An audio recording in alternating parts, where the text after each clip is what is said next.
Once upon a time, a young guy named Arn lived in a little abandoned village tucked away between massive, whispering forests and old mountains. Even though he was just 20 years old, he felt much older in his spirit due to an unexplainable heaviness. Arn had always been unique, even as a small child. He was like a shadow in life, his heart heavy with an inexplicable melancholy, and his head fogged up with unanswered questions. He had no aspirations for the future, no friends, and no lofty goals. His days were long and hazy, without any sense of direction or significance. The world, filled with beauty and joy, seemed so distant from him. Arn looked to be living in a fog, cut off from the light that seemed to fill the lives of everyone around him. Arn was walking toward the dense forest that encircled the village one evening as the sun dipped low behind the mountains, casting a golden glow over the surrounding countryside.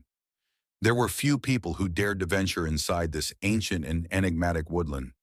It was thought that people who went far into the woods frequently came back altered, if they came back at all.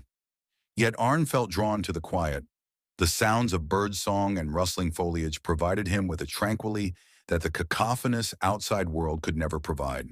His steps took him more and farther into the forest as he lazily meandered through it.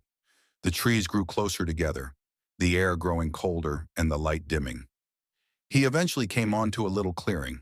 An old man sat on a big stone in the middle of the clearing. His complexion had become weathered with age, and his hair was long and white, yet his eyes were bright and alive. There was something ageless about him, even with his fragile appearance, as though he had seen many seasons and was impervious to time itself. The elderly man eventually remarked, "You seem lost," while maintaining his focus on the distance. Arn paused for a moment, unsure of what to do. The old man, sensing his presence, looked up and smiled.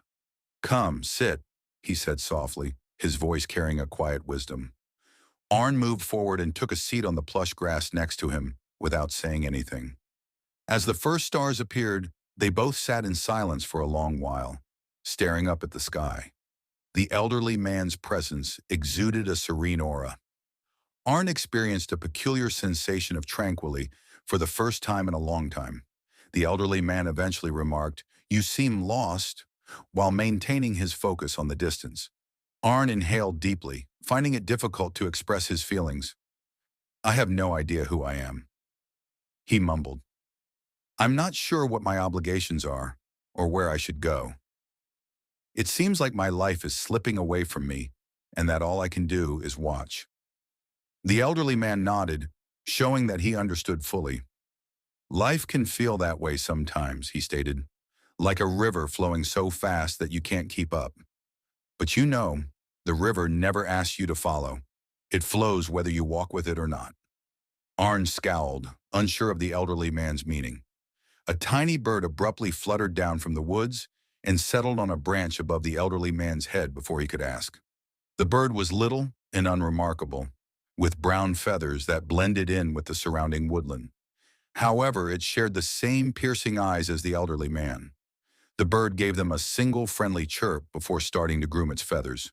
The old man smiled and glanced at Arn. "Do you see this bird?" he asked. Arn nodded. "This bird doesn't worry about tomorrow," the old man said. "It doesn't question its purpose or wonder where it's going. It just does what it was designed to do, moment by moment." Arn observed the bird, its little chest rising and falling with each breath as it fluffed its feathers and looked around. The bird's life seemed so easygoing and uncomplicated. It had no doubts, no questions. It just was. "But I'm not a bird," Arn said softly. "I can't live like that. I'm human. I need to find a purpose. I need to do something." The elderly man grinned subtly. "Ah, but you're wrong there, young one. You think meaning is something to be found in grand achievements or great purposes, but meaning can also be found in the small things, in the quiet moments we often overlook." Arn furrowed his brow, still not understanding. "What do you mean?" The elderly man leaned slightly forward. "Although the bird doesn't doubt its existence, that doesn't imply that its life is meaningless. It finds joy in flying, in singing, in simply being. The simple things like the feel of the sun on your skin, the sound of the wind blowing through the trees, or the generosity of a stranger can also hold significance. Arn's mind was racing as he gazed at the ground. But what if I never find my purpose? What if I never do anything important? The old man's eyes softened. Your life isn't measured by the great things you accomplish. It's determined by the way you live every day. It is you who creates purpose. It is not something you find. It's present in every decision you make and action you do. Arn sat silently, mulling on the old man's remarks. The bird chirped above them again before taking off into the trees. As he watched it disappear, an odd calmness enveloped him. The elderly man remarked quietly, "You don't need to have all the answers right now. You'll learn what you need to know over time. Just concentrate on the present moment for the time being. Breathe, live. The rest will follow." Arn turned to face the elderly man, a tiny flame of hope beginning to come alive within him. He questioned, "But where do I start?" The old man smiled warmly. "You've already started, young one. The moment you asked the question, your journey began." With relief that a weighty object had been lifted from his shoulders, Arn blinked. He felt free for the first time in a long time. Perhaps he didn't need all the answers just then, even if he didn't have them all. As the night grew darker and the stars came out, the old man stood up to brush the dirt from his robes. With gentle words, "I must go," he said. "But keep in mind that life is not a competition. It's an adventure. And each step you take on the path, no matter how tiny, counts." Arn watched as he vanished behind him into the trees. With the exception of the gentle sound of leaves rustling in the wind, the forest was suddenly quiet. Arn sat for a little while longer, his heart beginning to slow down. It was the first time that he had not been afraid of the unknown. He had no idea what the future held. As the elderly guy had stated, he would take things one step at a time. And perhaps, like the bird, one day he might discover significance in merely existing.